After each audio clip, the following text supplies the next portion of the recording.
and I feel really bad because I want to show it, but sometimes you have to be a little selfish with these kind of things because you're trying to establish yourself, you're trying to get yourself to meet some new people, in contacts in the industry. So yeah, I'm hoping within about the next, probably by the end of summer, it should be ready and set to go, depending on how these festivals go. So definitely be coming soon. I know, a little longer wait, but hey, it's all right.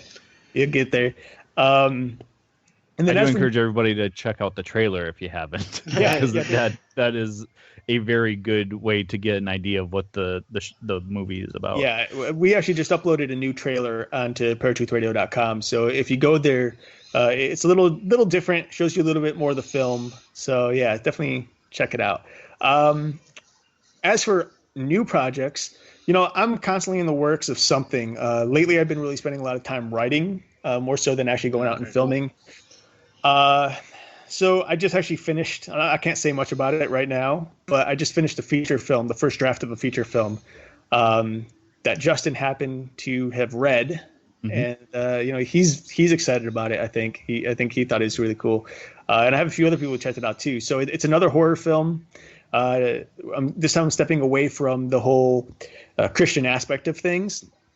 And we're just jumping straight into some cryptozoology type stuff. Nice. And it's definitely I think it's more of a thriller, like a horror thriller. It's not your typical, what would you consider a horror to be? Like, I don't know. Oh, a horror is like right? Blood, guts, gore, usually a monster, or a undead creature, like, for example, Jason Voorhees or Freddy Krueger and all that. But I think you have a good mix between thriller and horror together. Yeah. So, and that's pretty much my kind of specialty, is mixing the horror and thriller. I'm not all about the blood and guts. In fact, I believe that the less you show in a film, the stronger the film is, because it gets the audience really involved and engaged, and it engages their imagination to come up with the images, and I think that makes it much more creepy, because then when they go home at night, it's still there. They're still wondering what the heck it was and what's going on. So yeah, I've got this feature film that I just finished writing. I'm waiting for some feedback from a couple of my friends in the industry, and I'm going to start drafting some more drafts and tighten it up. And hopefully within the next year or so, start production on that. I also finished up a couple of short films, more horror films, all creature features. Nice. Except for one, which is actually a psychological thriller. And the psychological thriller, I'm actually kind of in the works of doing. It's a short film, another short film. But a buddy of mine and I have been talking about just what we're going to do and how we're going to go about getting the production underway.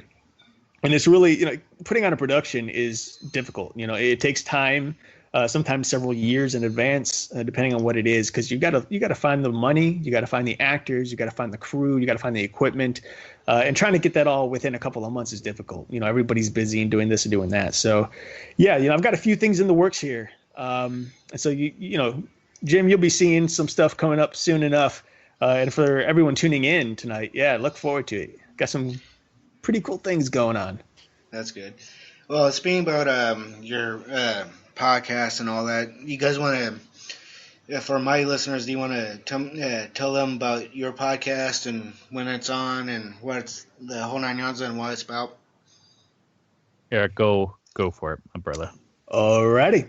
Well, the name of our podcast is Paratruth Radio.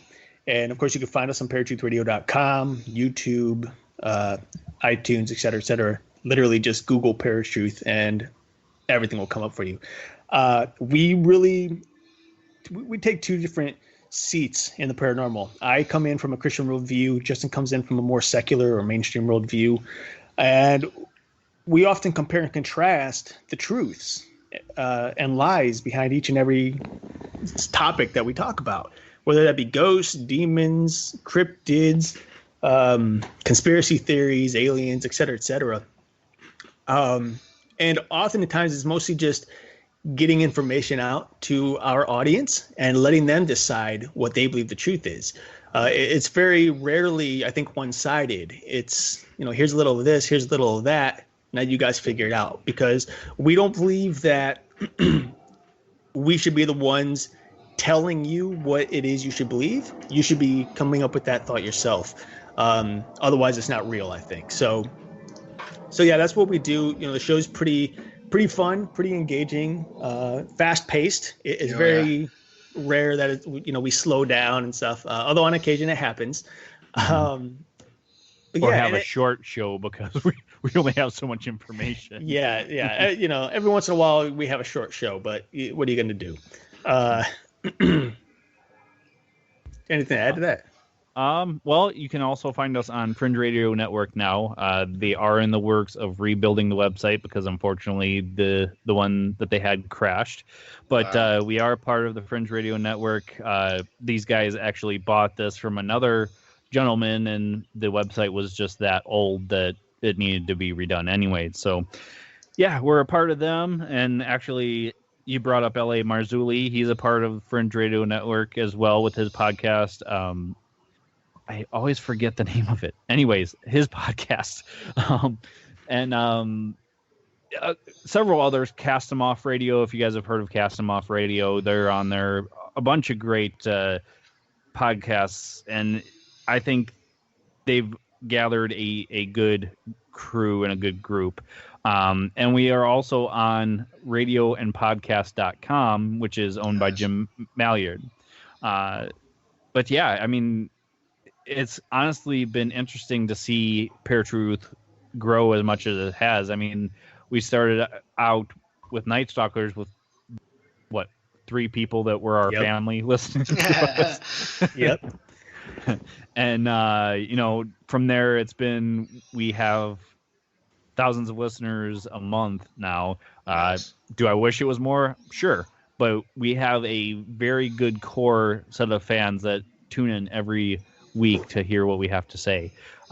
One show that kind of jumps to my head is because Erik was talking about, the 2 different perspectives, and it was one that we actually both kind of agreed on, in a sense, was when we first had Justin Fall on our show, and we were talking about mental illness versus demonic attack or demonic possession. Nice. And a lot of people thought, we were all getting into a heated argument. And the one thing that about Erik and I's show is, we will sit there and debate and talk, and it'll sound like we're arguing, but really it's just like, I'm sorry, man, I think you're wrong on this. And Erik will be like, no, the Bible says this. I'm like, I understand that, but this is what I believe. And Eric's like, no.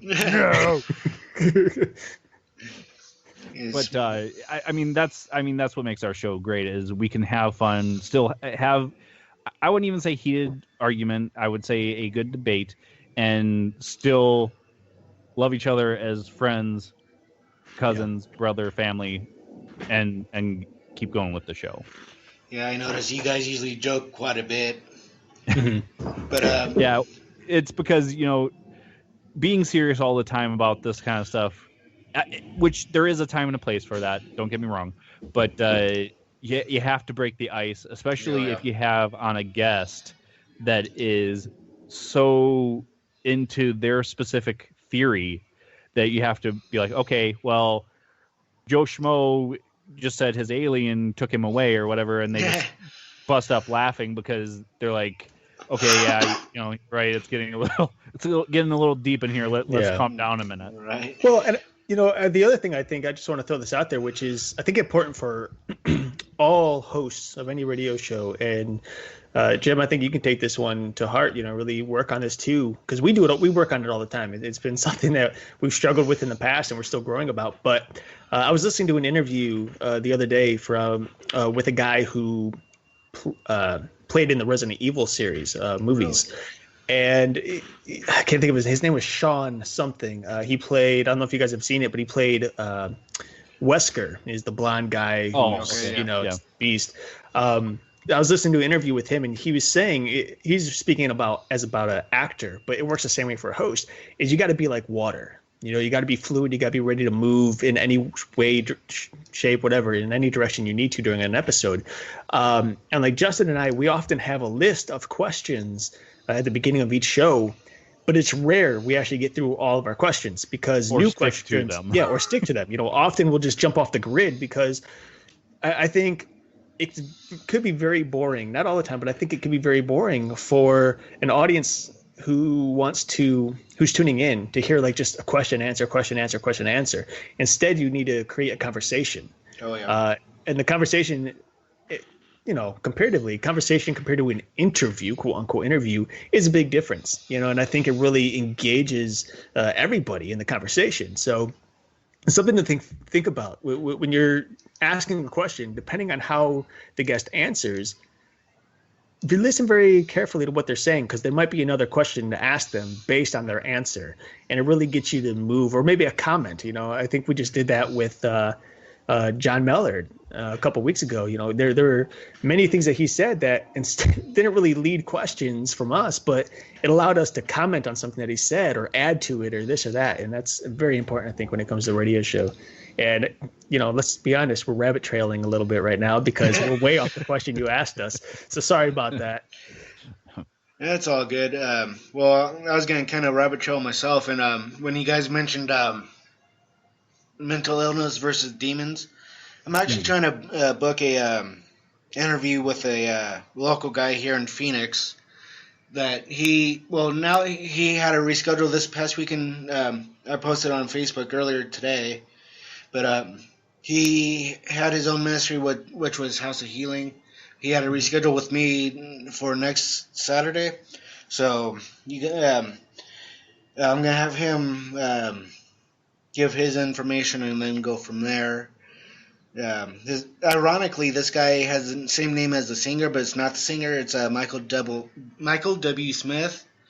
I've been to his ministry quite a few times, seen some deliverance stuff that he'd done, and a lot of stuff that he said that I didn't agree with at the time. But whatever, he has the right to say whatever. But I just decided to throw that out there. But going back to like the interview things, you guys probably heard when I did the interview with Jerry or Derlin. Mm-hmm. I did the whole thing scripted, if you will.